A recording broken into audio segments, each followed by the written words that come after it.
भगवत सत्संग, भक्ति भजन ज्ञान को संग। नमः संकर्षणाय च। प्रह्लाद नारद पराशर पुंडरीक व्यासांबरीश सुख सौनक भीष्मदाल्भ्यां रुक्मांगदार्जुन वशिष्ठ विभीषणादीन् पुण्यानिमान् परम भागवतान् नमामि। श्रीमद्यतीन्द्रवर योगी पदाब्जभृङ्गं श्रीवानशैलमुनिवर्यदयैकपात्रं विख्यातवेदशिखरोहयतत्त्वबोधं रामानुजं कलिजितं मुनिमाश्रयामः। श्रीमद्यतीन्द्रवर योगी पदाब्जभृङ्गं वानाद्रियोगी गुरुवर्यदयैकपात्रं श्रीमद्गदाधर गुरुत्तमशिष्यरत्नं शान्त्यादीप्तयतिराजगुरुं स्मरामि। वाञ्छाकल्पतरुभ्यश्च कृपासिन्धुभ्यैव च पतितानां पावनेभ्यो श्रीवैष्णवेभ्यो नमो नमः। भूतैर्महद्भिर्य इमा पुरो विभुर्निर्मायसेते यदमोषु पूरुषः भुङ्क्ते गुणान् षोडश षोडशात्मकः स्वलङ्कृशिष्ट भगवान् वचांसि मे। अखिल कोटि ब्रह्मांड नायक सर्वेश्वरेश्वर जगत नियंता कारण करुणावृणालय भक्तवान सकल्पतरु भगवान को दिव्य निर्हेतु कृपा कटाक्ष द्वारा आयोजन भएको श्रीमद् भागवत सप्ताह ज्ञान महायज्ञको आज हामीहरू चतुर्थ दिवसीय भगवानका दिव्य चरित्रहरू श्रवण गर्दैछौँ।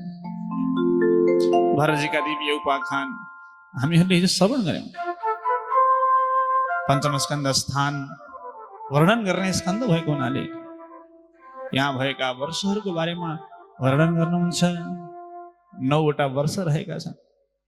तीनौका बीचमा इलाव्रत नाम गरिएको वर्ष रहेको छ। बिचमा वरिपरिबाट घेरिएको छ। बीचमा यो वर्ष रहेको छ। अरू वर्षहरूले वरिपरिबाट घेरेका छन् भने बीचमा यो वर्ष रहेको छ। इलाव्रत नाम गरिएको वर्ष यहाँ ठुला ठुला पर्वतहरू छन् महाराज।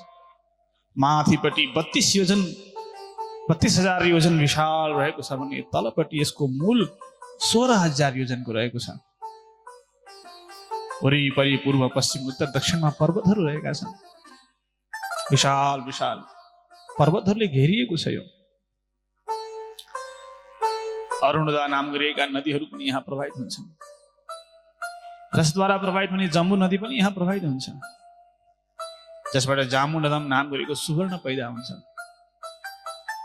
त्यसै प्रकारले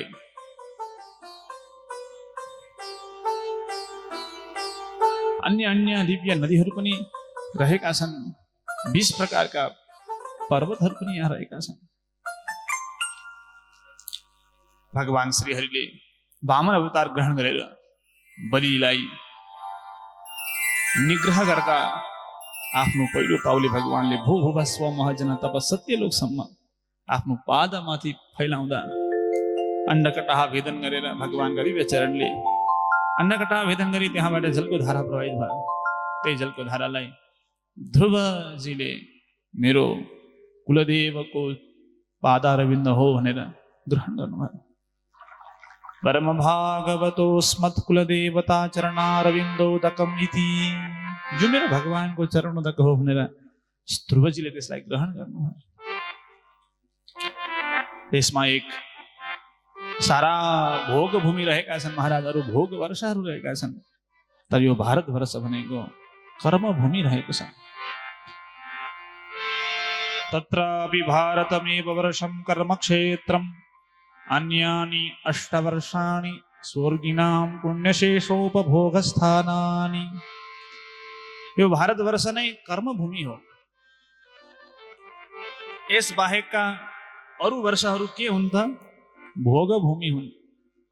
स्वर्गमा रहेकाहरूले पुण्य भोगेर नसकिँदै यहाँ जन्मनु पर्यो भने अन्य देशहरूमा जन्मिन्छन्। अमेरिका, बेलायत, जापान, कोरिया इत्यादि देशहरूमा जो जन्मियो त्यो स्वर्गबाट पुण्य नसकिँदै ठेलिएको हुनाले त्यहाँ गएर जन्मियो। त्यसले भारतवर्षमा जन्म लिनेहरू कस्ता हुन्? भारतवर्षमा जन्म लिनेको यही जन्ममा मोक्ष हुन्छ।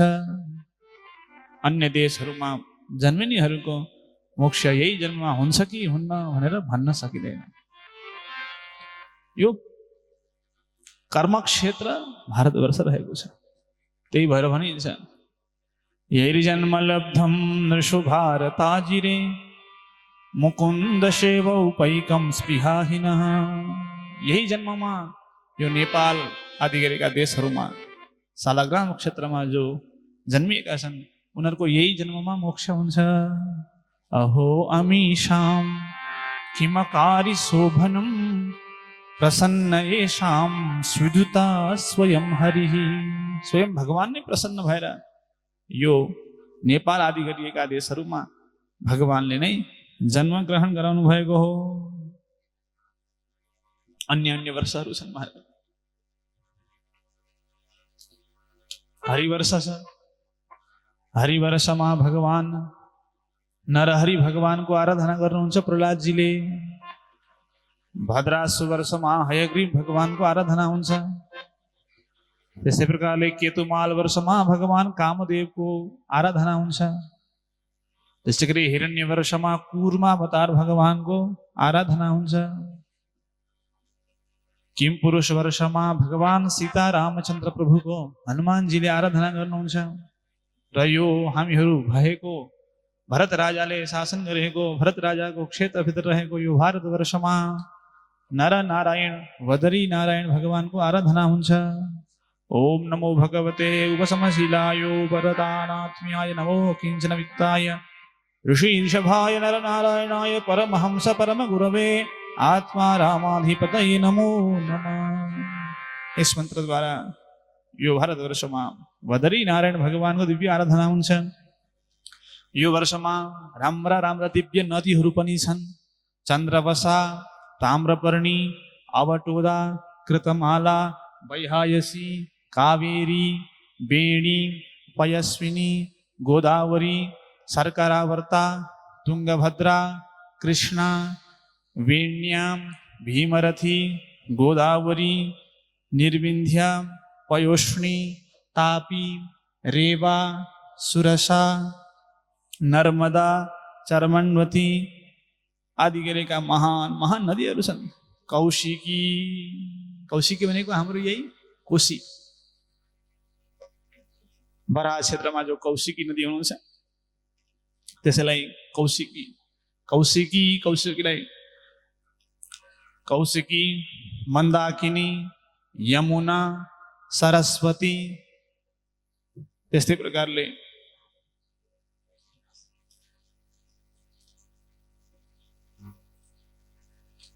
यस्ता राम्रा राम्रा दिव्य पवित्र नदीहरू पनि यहाँ रहेका छन्। किम दुष्करैर्न कृतभैस्तपोव्रतैः दानादिभिर्वा द्विजयेन फल्गुना। ठुलो ठुलो दुष्कृत कर्म गरेर तपस्या गरेर राम्रा राम्रा ठुला ठुला पुण्य कर्महरूलाई सम्पन्न गरेर मानिसहरू स्वर्गको चाहना स्वर्गको अभिलाषा गर्छन्। स्वर्गको अभिलाषा गर्नु व्यर्थ छ। स्वर्गका देवताहरू भन्नुहुन्छन् स्वर्ग आएर के गर्नु? न यत्र नारायण पाद पंकज स्मृति। यहाँ भगवान नारायणको चरणारविन्दको स्मृति छैन। धेरै सुख पाइयो भने भगवानलाई बिर्सिन्छ। धेरै सुख पाइयो भने आफैलाई सर्वेश्वर हो भन्ठानिन्छ। धेरै सुख पाइयो भने हाम्रो रक्षक अर्को हो भन्ने पनि ख्याल गरिँदैन। त्यसैले स्वर्गमा भगवान नारायणको चरणारविन्दको स्मृति छैन। भगवानलाई सम्झिँदैन। स्वर्गमा सुख भोग गर्दा कसले भगवानलाई सम्झिला त? स्वर्ग भनेको सुख भोग्ने स्थान हो, विषय भोग्ने स्थान हो। प्रमुष्टातिशयेन्द्रियोत्सवात् कल्पायुषां स्थानजयात् पुनर्भवात् क्षणायुषां भारत भूजयो वरम। बरु यही नेपालमा जन्मन पाइयोस्, एक दिनको आयु लिएर भए पनि यहीँ जन्मन पाइयोस्, यो भूमिलाई टेक्न पाइयोस्, यो भूमिमा यो हाम्रो शिर ढलोस्, बरु यहीँ एक क्षणको आयु भए पनि यहाँ जन्मन पाइयोस्। यहाँ एक क्षणमै मनस्वीले एकै क्षणमा आफूलाई सम्हाल्ने हो भने एकै क्षणमा पनि भगवानको परम पद जान सक्छ। क्षणेन मर्ते न कृतं मनस्विनः सम्यस्य सम्यान्त्य भयं पदम हरे। भगवानको त्यो परम पदलाई एकै क्षणमा जीवले पाउन सक्छ, यहाँबाट अन्य स्थलहरूबाट पाउन सक्दैन। त्यस्तो यो हाम्रो नेपाल देश रहेको छ। नेपाल मम नेपाल, नेपाल नेपाल, सुन्दर शान्त विशाल मम नेपाल, सुन्दर शान्त विशाल मम नेपाल, नेपाल मम नेपाल, नेपाल भव नेपाल, सुन्दर शान्त विशाल मम नेपाल, सुन्दर शान्त विशाल भव नेपाल, सुन्दर शान्त विशाल मम नेपाल, सुन्दर शान्त विशाल मम नेपाल।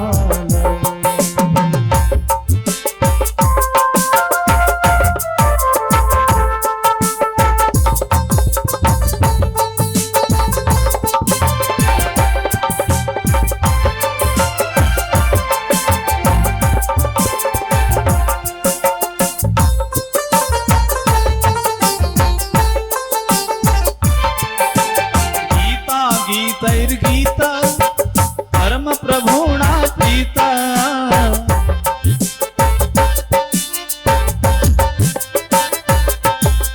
गीता गीतैर्गीता परम प्रभुणा प्रीता, गीता गीतैर्गीता परम प्रमुख गीता, जनक जनक शुभदेश बुद्ध बुद्ध परिवेश, जनक जनक शुभदेश बुद्ध प्रभु देश, शिव निर्मिताल वाला मम नेपाल, शिव निर्मिताल वाला मम नेपाल, नेपाल मम नेपाल, नेपाल भव नेपाल, सुन्दर शान्त विशाल मम नेपाल, सुन्दर शान्त विशाल भव नेपाल, सुन्दर शान्त विशाल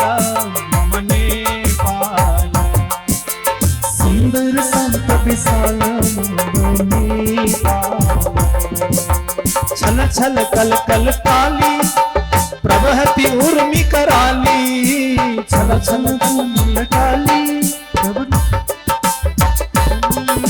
छल छल कल कल काली प्रवहति उर्मि कराली, छल छल कमल काली,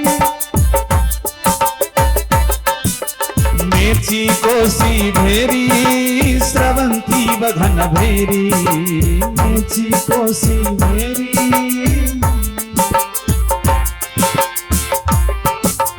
मेची कोसी भेरी स्रवंती बघन भेरी, मेची कोसी भेरी स्रवंती शोभित हिमगिरि भाल मम नेपाल, शोभित हिमगिरि भाल भव नेपाल, नेपाल मम नेपाल, नेपाल भव नेपाल, सुन्दर शान्त विशाल मम नेपाल, सुन्दर शान्त विशाल भव नेपाल।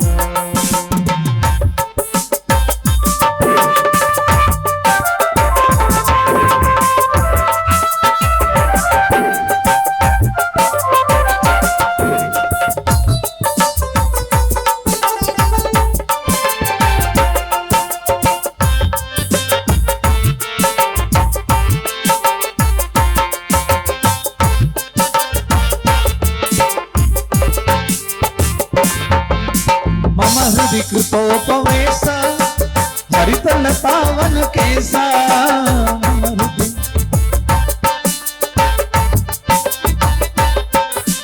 पशुपति कृपा विशेष विश्व शांति संदेश पशुपति कृपा विशेष विश्व शांति संदेश दूरी कृतारी जाला ममने पाला दूरी कृतारी जाला ममने पाला नेपाला ममने पाला नेपाला नेपाला सुंदर शांत विशाल मम नेपाल सुंदर शांत विशाल मम नेपाल सुंदर शांत विशाल मम नेपाल सुंदर शांत विशाल मम नेपाल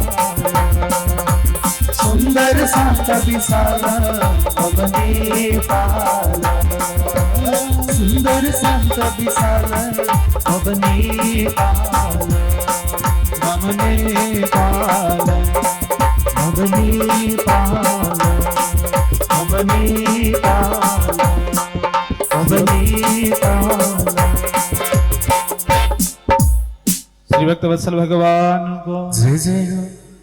न यत्र वैकुंठ कथा सुधापगा न साधवो भागवता स्तराश्रया। जहाँ न यत्र वैकुंठ कथा सुधापगा न साधवो भागवता स्तदाश्रया। न यत्र यज्ञेश मखा महोत्सवा न यज्ञ हुन्छन् न महोत्सव हुन्छन्। सुरेश लोकोपि न वैश सेव्यता। त्यो सुरेश लोक भए पनि इन्द्रको लोक भए पनि सेवन गर्न लायक छैन।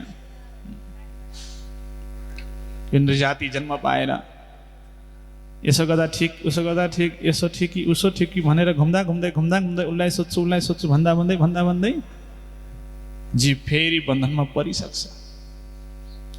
भूयो बनौका इव यान्ति बन्धनम। बल्ल बल्ल जालबाट फुत्केको 84 लाखबाट मोक्ष हुने मोक्षद्वार पाएको मनुष्य चोला फेरि त्यही 84 घुम्न तिर नै अभिमुख हुन्छ। त्यसैले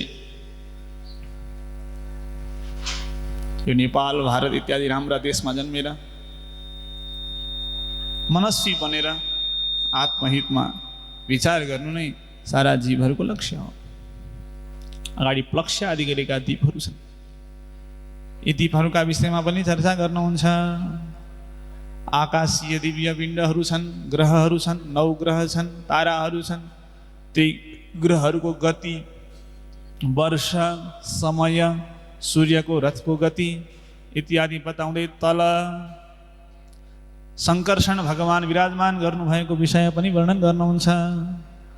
जसको शङ्कर्षण भगवानले यो सारा पृथ्वीको भारलाई वहन गर्नुभएको छ। यो सारा पृथ्वीको भार शङ्कर्षण भगवानको शिरमा एउटा तोरीको दाना जस्तो हुन्छ। त्यस्तो शङ्कर्षण भगवानले यो पृथ्वीको भारलाई वहन गर्नुभएको छ। यन्नाम श्रुतमनुकीर्तयेद कस्मात् आर्तो वा यदि पतितः प्रलम्भनाद् वा हन्त्यहं सपदि नृणाम शेषमन्यं कम शेषाद् भगवत आश्रयेन मुमुक्षुः। मोक्ष चाहने वालाले शेषलाई छोडेर कसको आश्रय लियोस्? शेषकै आश्रय लिनुपर्छ। मोक्ष चाहने वालाले कम शेषाद् भगवत आश्रयेन मुमुक्षु। मोक्ष चाहने वालाले शेषकै सम्बन्ध हुनुपर्दछ। त्यही भएर भनिन्छ शेष सम्बन्धबाट नै जीवको गति हुन्छ। कम शेषाद् भगवत आश्रयेन मुमुक्षु। शेषजीकै नामलाई कीर्तन गर्नाले सुन्नाले पनि आर्त हुँदा लड्दा दुःख पर्दा यस्ता नामहरू निस्कन्छन् भने शेषजीका दिव्य मङ्गलमय नाम प्रकट हुन्छन् भने त्यो जीवले नरकको यातना भोग्दैन महाराज, गति पाउनेवालाले शेषकै सम्बन्धलाई वर्ण गर्नुपर्छ। कमशेषात् भगवत आश्रयेन मुमुक्षुः। यसरी शङ्कर्षण भगवान विराजमान भएर सारा पृथ्वीको भारलाई बोक्नु भएको प्रसङ्ग सुनाउँदै शङ्कर्षण भगवानको वैभव गाउनुभयो सुखदेव मुनिले। श्री भक्तवत्सल भगवानको सबभन्दा तल शङ्कर्षण प्रभु, सबभन्दा तल शङ्कर्षण प्रभु, सबभन्दा तल शङ्कर्षण प्रभु, सबभन्दा तल शङ्कर्षण प्रभु, राज भएको पुरा महान, राज भएको पुरा महान, सबभन्दा तल शङ्कर्षण प्रभु, सबभन्दा तल शङ्कर्षण प्रभु, राज भएको पुरा महान, राज भएको पुरा महान, राज भएको पुरा महान, राज भएको पुरा महान, राज भएको पुरा महान, राज भएको पुरा महान, भनियो सब यो लीला हरिको, भनियो सब यो लीला हरिको, भनियो सब यो लीला हरिको, भनियो सब यो लीला हरिको, नामै जग्दा मिल्छ गति, नामै जग्दा मिल्छ गति,